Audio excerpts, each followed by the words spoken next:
અમારી channel all recipe and Gujarati રસોઈ શોમાં તમારું સ્વાગત છે। આજે આપણે બનાવીશું રોટલીનું શાક, જેને આપણે ચંદન ચકોરી પણ કહીએ છીએ। તો ચાલો શરૂ કરીએ આજની રેસિપી। આપણે ગેસ ચાલુ કરીને તેની ઉપર તપેલી મૂકી દીધી છે। હવે આપણે તેમાં તેલ ગરમ થવા માટે મૂકશું। આપણે રોટલીના પહેલેથી જ નાના નાના ટુકડા કરી લીધા છે। તો ચાલો જોઈ લઈએ રોટલી વઘારવા માટેની સામગ્રી। એના માટે આપણે લીધું છે લાલ મરચું, ઝીણી સમારેલ લીલું મરચું, ઝીણી સમારેલ ડુંગળી, ખાંડેલું લસણ, સમારેલ ટમેટું, સમારેલ કોથમરી, લીમડો અને તમાલપત્ર। અને આપણે લીધી છે અહીં ખાટી છાશ અને રેગ્યુલર મસાલા।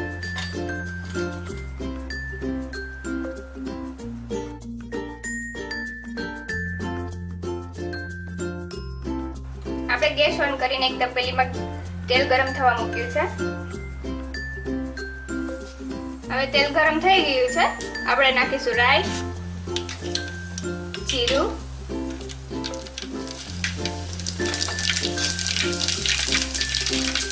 રાઈ બરાબર તતડી જાય પછી નાખીશું હિંગ, તમારે લાલ મરચું, લીમડો, તમાલપત્ર,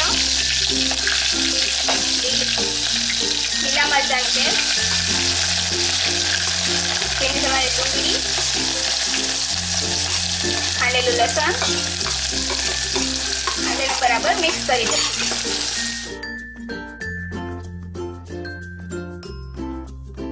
આપણે તેને ધીમા ગેસે બરાબર હલાવી લેશું જેથી ડુંગળી બળી ન જાય। આપણે ડુંગળીને ત્યાં સુધી હલાવશું જ્યાં સુધી ડુંગળી બ્રાઉન ન થઈ જાય।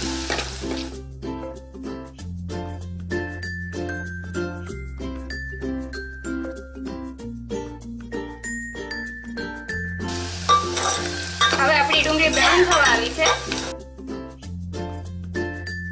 હવે આપણી ડુંગળી બ્રાઉન થઈ ગઈ છે। હવે એમાં ટમેટા એડ કરીશું।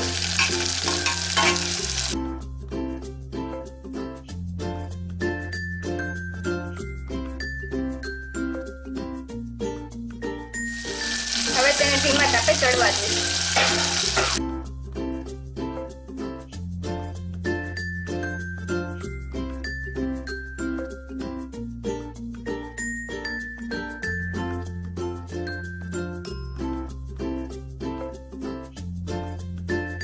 આપણે તેને ધીમા ગેસે સરખી ચડવા દઈશું જેથી કરીને એનો સ્વાદ સરસ આવે।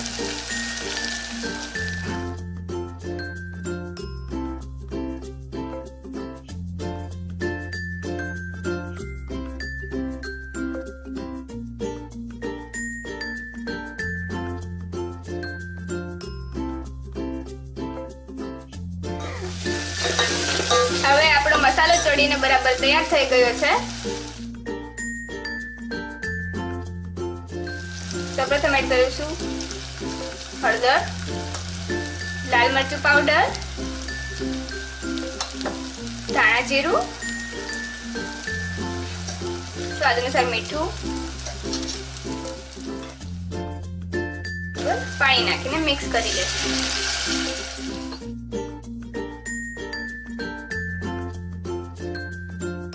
તમે જોઈ શકો છો કે એકદમ સરસ કલર આવ્યો છે।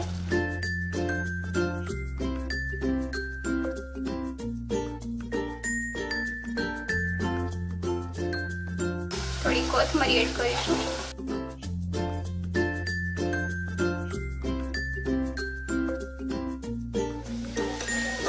આપ જોઈ શકો છો કે એનો કલર ખૂબ જ સરસ આવ્યો છે, એકદમ લાલ દેખાય છે।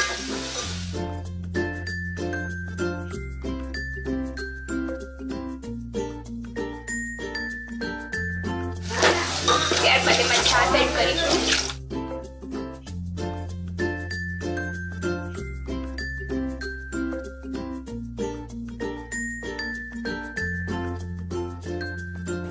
હવે તેને થોડી વાર આપણે ગરમ થવા દઈશું।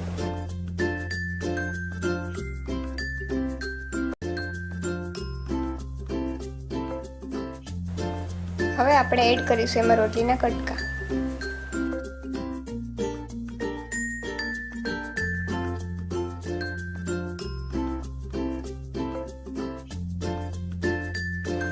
આપણે રોટલીના કટકા ડૂબી જાય એટલું પાણી નાખી તેને ગરમ થવા દઈશું.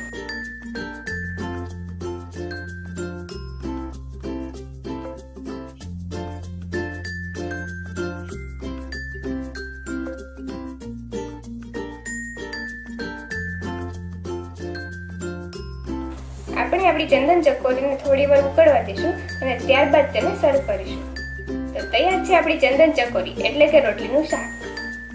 જો તમને અમારી રેસીપી ચંદન ચકોરી એટલે કે રોટલીનું શાક પસંદ આવ્યું હોય તો અમારી channel all recipe and Gujarati રસોઈ શોને સબસ્ક્રાઇબ કરો અને બેલ આઇકન દબાવવાનું ભૂલશો નહીં. Thanks for watching.